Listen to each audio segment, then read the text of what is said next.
Welcome back to Marvelous Videos. I'm Rylan, and this is Every Time Batman Killed Someone and Broke His Moral Code. The iconic DC superhero Batman is known as a man of principle. He has always had a strong no-killing rule and follows it to the point where he has even avoided killing his arch-nemesis, the Joker, on multiple occasions. Now, while this rule is largely followed by the Dark Knight, there are bound to be a few exceptions, where Batman has lost his cool and ended up killing people, mainly villains. Earlier Batman stories in particular have shown quite a few instances of him actually killing people, and so this video will list all of the times that Batman ended up killing people and breaking his moral code. Intrigued? Well, keep watching. But before we get into our explanation, we do have one very small request. If you like our content, then please support us by subscribing to our channel. This is just one small click for you, but for us, it means a lot. Thanks. Now, let's begin.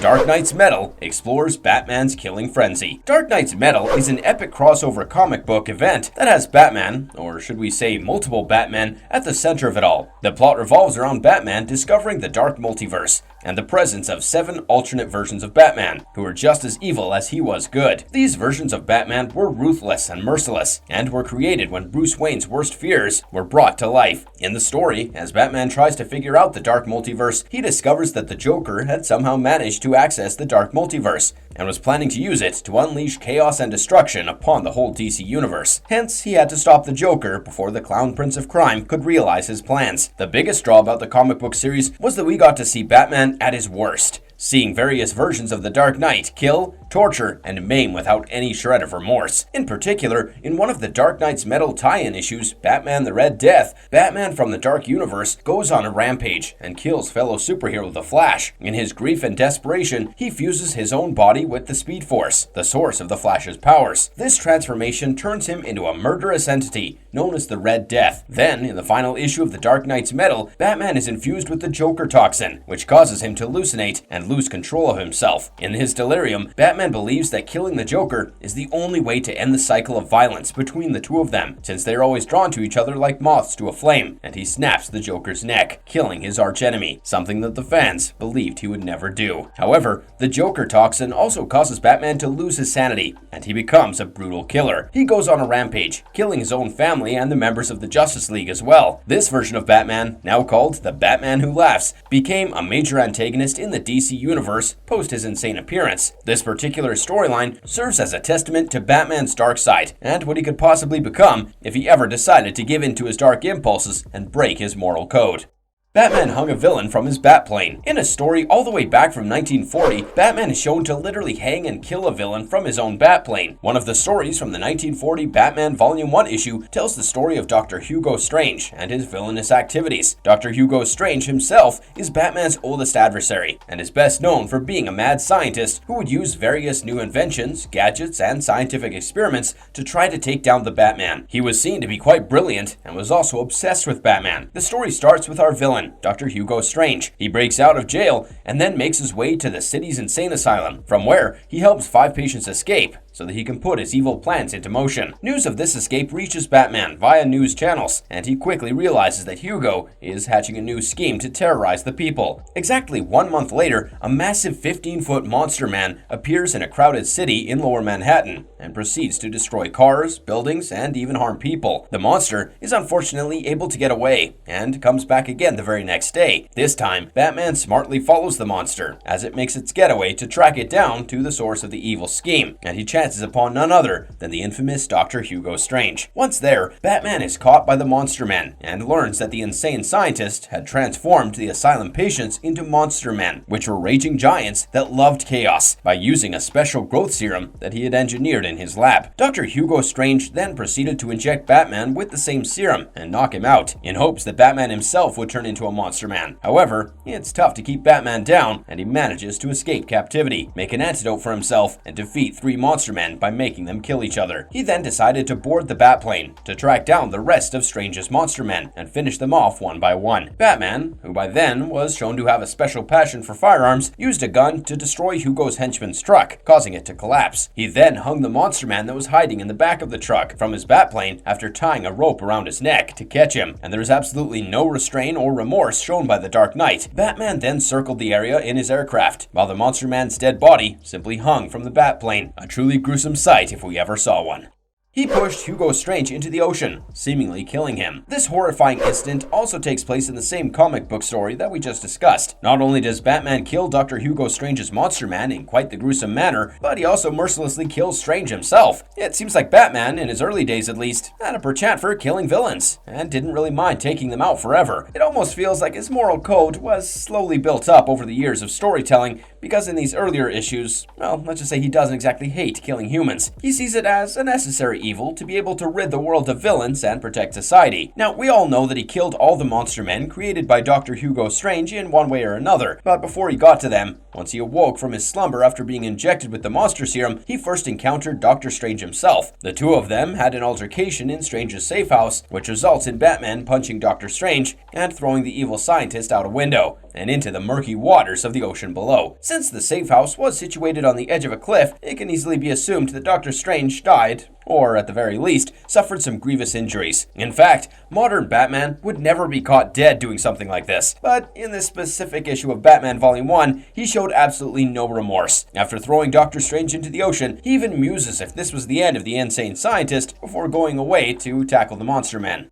The time when Batman burned criminals alive. Frank Miller is a legendary comic book creator. However, if anything, he is not known for his attention to subtlety. His writing is often seen to be very in-your-face and loud. Even though The Dark Knight Returns reinvented Batman for a new audience, his later Batman storylines really struggled from a distinctly fascist view of the vigilante hero. This is especially clear in the all-star Batman and Robin, the Boy Wonder. In this particular instance, Batman is seen fighting a group of criminals who are trying to steal a shipment of bleach. He bashes the goons up, and in the process, the dock ends up in flames. It is quite a sight to behold as Batman pummels the bad guys to the ground, surrounded by flames and rain pouring down relentlessly. However, not only does the dock catch on fire, but the goons themselves go up in flames. Ruthlessly, he watches as the criminals burn to ashes. However, that's not all. Black Canary soon shows up at the scene, and instead of helping Batman out, she just sits back and watches him fight. Now, ladies do love strong men, we get that, but Black Canary takes us a step further, as she actively gets turned on watching Wayne fight, and even tells him that he looks hot while in action. This steamy moment is just too much for the two of them to resist, and they start making out as soon as Batman gets done fighting the bad guys. They do the deed in an alley with their costumes and masks still on. If we may add, we believe that that's because Batman believes that this adds to the pleasurable experience. So not only does he kill the goons,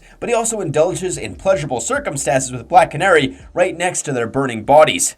Acid bath for his enemy. Batman is famous for having a strict moral code, but would you believe it if we told you that he killed his foe before his very first outing as a vigilante hero? That's right, Batman's first murder took place in his debut as the Caped Crusader. The Dark Knight made his debut in Detective Comics number 27 as a distinct billionaire friend of Commissioner Jim Gordon, who covertly battles crimes as a costumed vigilante, and he had a far more hard-lined stance on killing. In this particular tale, the unrelenting villain, Alfred Stryker, concocts a complicated scheme to take complete control of the Apex Chemical Corporation following the murder of a chemical manufacturer. He wanted to become the sole owner and shareholder of Apex Chemicals, so that he wouldn't have to split the profits with his three other partners. Batman thus gets tasked with apprehending Stryker and stopping him from eliminating all of his business partners. The first two murder attempts by Stryker are successful. However, Batman foils Stryker's plans by catching his hired goons who were attempting to destroy evidence that would connect Stryker to the murders. Now, Batman finally proves his hypothesis that Stryker was responsible for the murders by stopping the murder of the third partner. This results in a confrontation between the vigilante and the villain, and Batman punches Stryker when the corrupt businessman tries to draw a gun on him. The punch sends Stryker flying over a rail and directly into an acid vat, killing the villain. Batman then casually mutters to the last business partner who is still alive, "A fitting end for one who is his kind."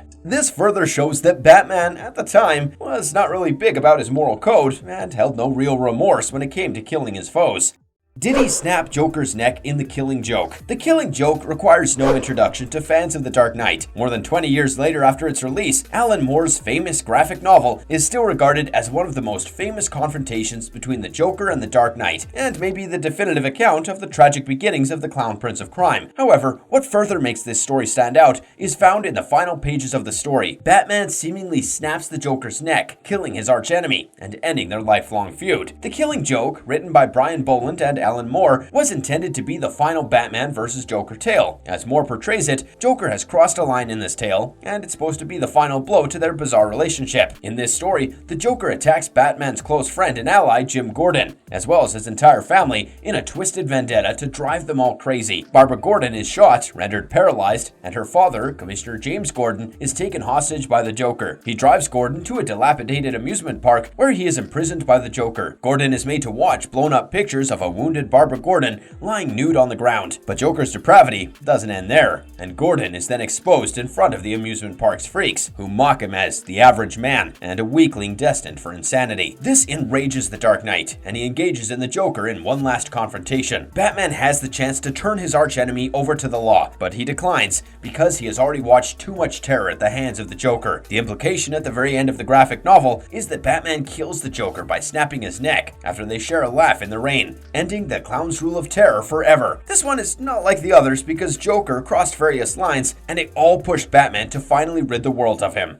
A few other times when he killed the Joker. The killing joke is not the only time that Batman ever killed his arch-nemesis, the Clown Prince of Crime. One instance takes place in Justice League: The Nail, another what-if story by Alan Davis and Mark Farmer, which imagines a world in which John and Martha Kent get a flat tire while traveling down the road, missing the crashed Kryptonian spaceship and creating a world without Superman. It is thus set in a parallel universe. Many years later, in the same universe, Joker, Batman's ultimate foe, releases the deadly inmates of Arkham Asylum once more to wreak havoc on the people of Gotham. As per usual, the Cape Crusader and his allies, Robin and Batgirl, are there to stop the Clown Prince of Crime's nefarious plans. However, the Joker subsequently captures the Dark Knight and kills Robin and Batgirl, who try and stop him single-handedly, defying Batman's orders. This forces Batman to execute the Joker in a heinous act of vengeance, as his emotions get the better of him. After Robin and Batgirl are killed, the Joker is attacked by Catwoman, who finally manages to fight off the villain and release Batman. Batman then snaps the Joker's neck, taking him down forever. However, the Justice League's image is damaged by the Joker's murder, and Batman and Catwoman withdraw to the Batcave since it was all streamed on live television. Another instance takes place in Injustice: Gods Among Us. In Tom Taylor's Injustice series, Superman notably killed the Joker after the Clown Prince of Crime had tricked him into killing Lois Lane and his unborn child, while he believed he was battling Doomsday with a scarecrow toxin. As a result of losing his wife and kid, Superman was rendered insane. Superman revisits his most tragic day in Injustice: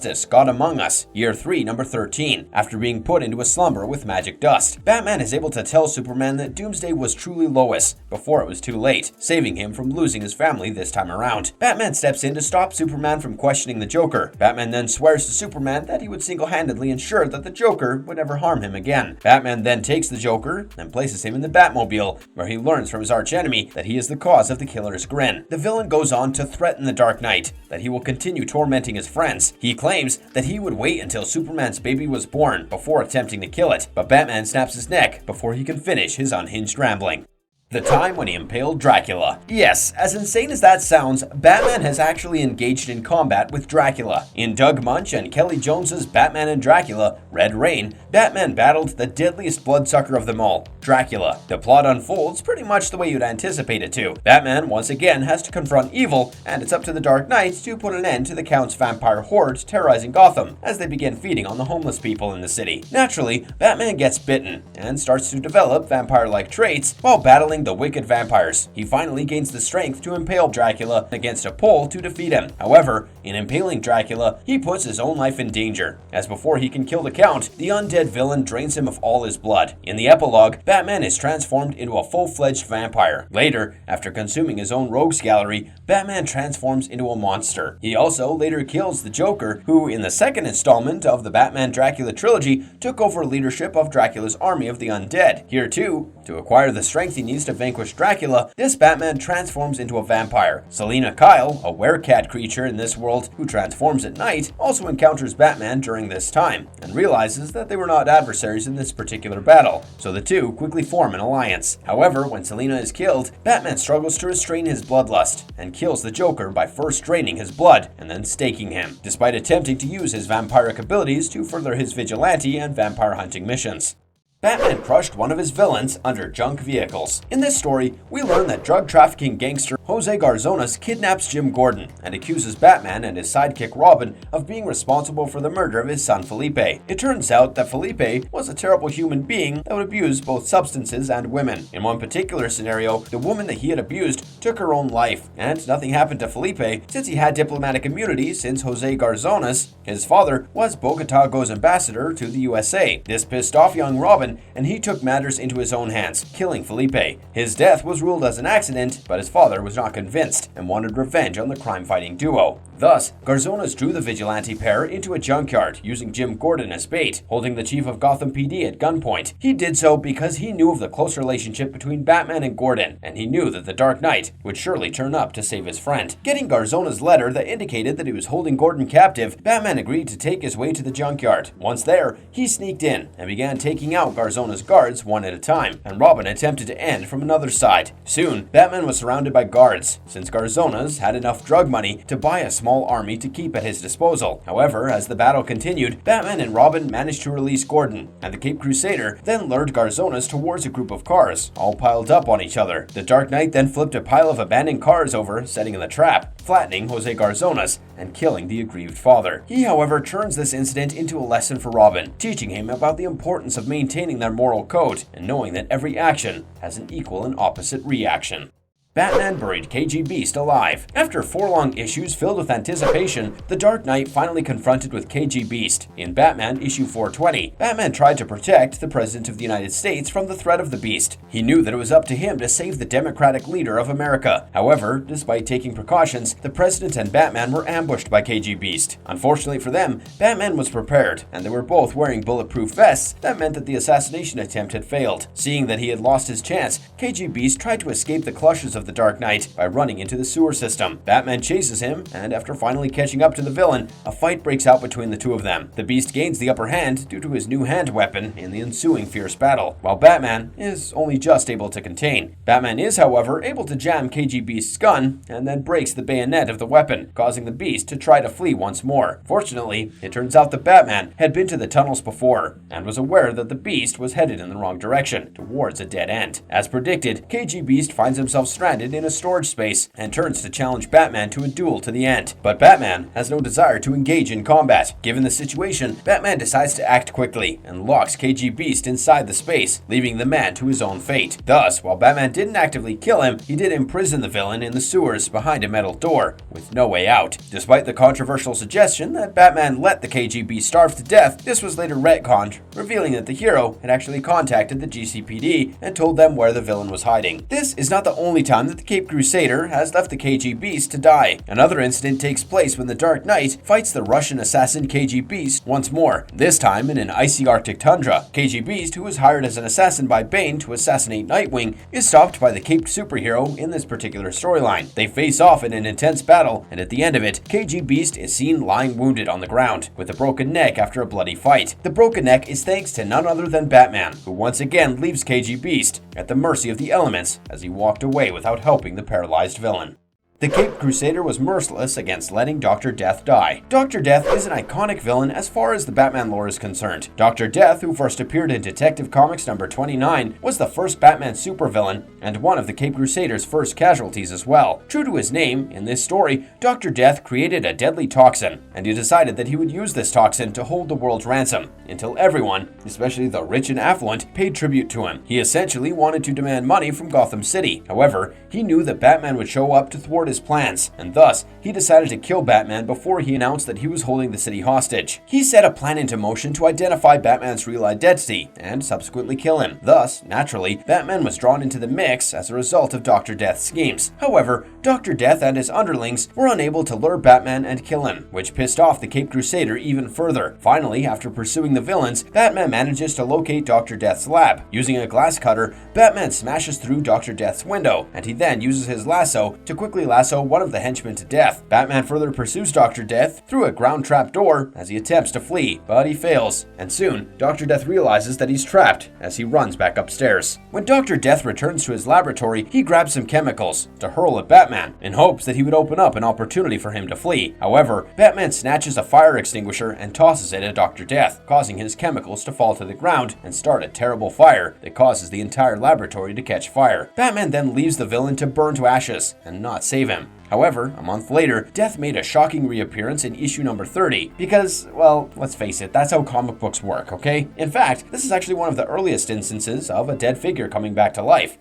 The Dark Knight impaled a spy with a sword. Batman chooses to investigate after hearing screams coming from an old abandoned house while driving around close to Gotham City in Detective Comics number 37. He peeps in cautiously, only to see thugs torturing a man called Joey inside the home, trying to get information out of him. Thinking that Joey is in need of help, Batman comes to the rescue and takes out a few criminals. However, Joey betrays him, taking out Batman, and then he takes out the remaining thugs. When Batman wakes up after being knocked out by Joey, he chases Joey to a man named Turg and engages him in combat along with his crew. This is when Batman learns that Turg and his gang are foreign spies, and Joey was a US espionage operative, putting them at odds. Batman later learns that Turg and his gang were preparing to destroy an incoming vessel. This information spurred Batman into action, and he realized that he would have to aid Joey in his effort to stop Turg and his gang of spies. Batman successfully stops the criminals from destroying the ship after a lot of waterfront chasing and battling, and he eventually overpowers the group. Then, Batman discovers hints that direct him to Count Grutt, who is actually Elias Turg, the gang's boss. He follows the hint in an attempt to track down Turg, and once found, Batman engages Turg in sword combat once more. A battle ensues, and the villain is eventually mortally impaled by Batman on his own sword, making him meet a bitter end.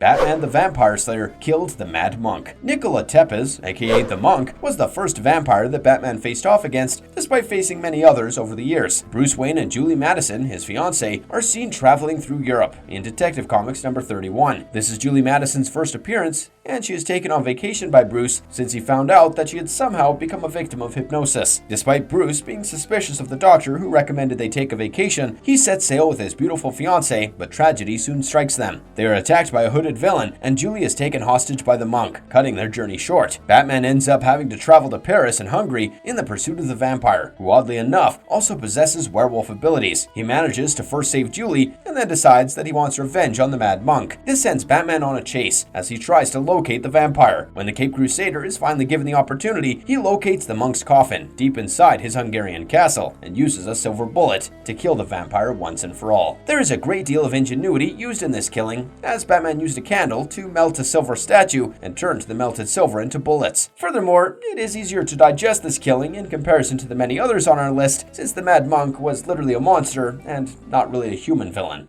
When Batman killed Raz Al Ghul. The first time Batman apparently killed Raz Al Ghul was in the Messiah of the Crimson Sun story arc. Every person in the small town of Shin Corners has been burned to skeletons, and responsibility for this heinous crime is claimed to be a masked terrorist known as the Messiah of the Crimson Sun. The Messiah declares over the national airwaves that Gotham City will experience a similar judgment from him in 24 hours. This prompts Batman to put on his suit and figure out a way to stop this from happening. Together, Batman and the military find two survivors at Shin Corners: Seth, a babbling devotee of the Children of Adam cult, and a patient receiving dialysis for renal failure. Batman instructs Robin to pose as Seth and rejoin the group in order to gather more information. The disguised Robin soon learns that Raz Al Ghul, the Messiah of the Crimson Sun, is actually connected to the Children of Adam cult. Using this information, he attempts to save Gotham and is joined by Talia al Ghul, who wanted to stop her father's evil deeds. Raz manages to contaminate Gotham's water supply and even takes Robin hostage, but in the end, Batman managed to foil his plans and even went so far as to kill the villain. This obviously upsets Talia, who then becomes a thorn in their blossoming romance, but Batman didn't care, because it meant ensuring the well-being and safety of all the citizens of Gotham. Further, knowing that Raz has historically had access to the Lazarus Pit, which allows him to regenerate, he probably didn't feel too bad. However, this is not the only time that he has mercilessly killed Raz Al Ghul, or left the villain alone to die a painful death. In Christopher Nolan's iconic film Batman Begins, Bruce Wayne is introduced to Raz Al Ghul, the leader of the League of Shadows, by Henry Ducard while he is in training under monks in Bhutan. Following the conclusion of his training, Bruce finds out that the League is aware of Gotham and plans to destroy the city because they don't think that it can be saved due to the high rate of crimes and deranged criminals that run free. Feeling a deep love for his city and its people, Bruce decides to fight back, burning down their temple as he flees. Bruce rejects the League and its directive that destroying the entire city was essential to ensuring peace. Raz is slain by falling debris, but Bruce manages to save Ducard, who is unconscious. Batman then returns to Gotham with the goal of battling evil.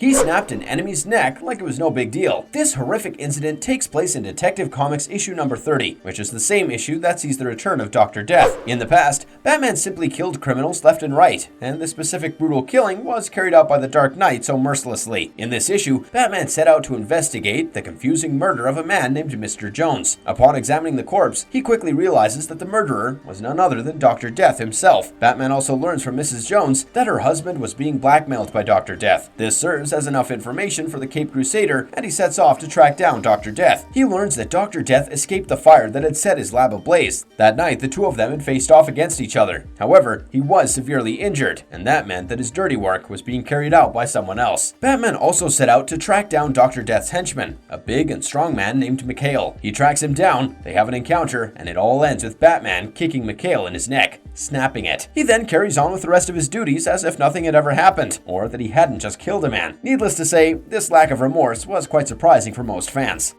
The ruthless version of Batman in Batman 1989 and Batman Returns 1992. The writers of the movies and TV shows have adopted a much more, shall we say, lenient approach to the Dark Knight's morals than the makers of the comic book versions of Batman. For example, in both Batman, which was released in 1989, and in Batman Returns, released in 1992, Tim Burton's Batman appears to have slain multiple people. In fact, he was particularly brutal during these two films. He blew up a factory full of people, knowing that people were standing around the factory and were inside the factory as well. In another instance, he fired a machine gun attached to the Batmobile around town, gunning down multiple people. Finally, he also killed his archenemy, the Joker, by leaving Joker hanging from a gargoyle in the first movie. Granted that all the people he killed were criminals or even Joker's goons, however, that still isn't exactly in line with the moral code that Batman professed in the comics. In the second movie, he continues this killing streak, even though his body count is not as high as it was in the first one. Here, he notably strapped a bomb to the chest of a goon and dumped him in a sewer where the bomb would detonate and kill the man. Forget about the Dark Knight's alleged one rule that he doesn't kill, because in reality, Batman is a serial killer psychopath if you really delve into his numerous encounters over the years. This is particularly true of his early exploits, during which the vigilante brandished and used a gun at almost every opportunity. There have been numerous instances of innocent people dying at the hands of Batman, including when he was slaying criminals or chasing after the Joker. Of all the DC villains, he may even have the most fatalities to his name. He has killed individuals by shooting, burning them alive, hacking them to bits, draining them of their blood, and even hanging them from his batplane. It's quite amazing, to say the least, that this psychopath is still regarded as one of the top heroes in general. Furthermore, Batman has also killed a few times in video games, but we're gonna step aside from that one for now. Which one of these lists surprised you the most? Let us know in the comment section below. And if you enjoyed today's content, don't forget to leave us a like and subscribe if you haven't already. Until next time, I'm Rylan. Have a good one and be safe.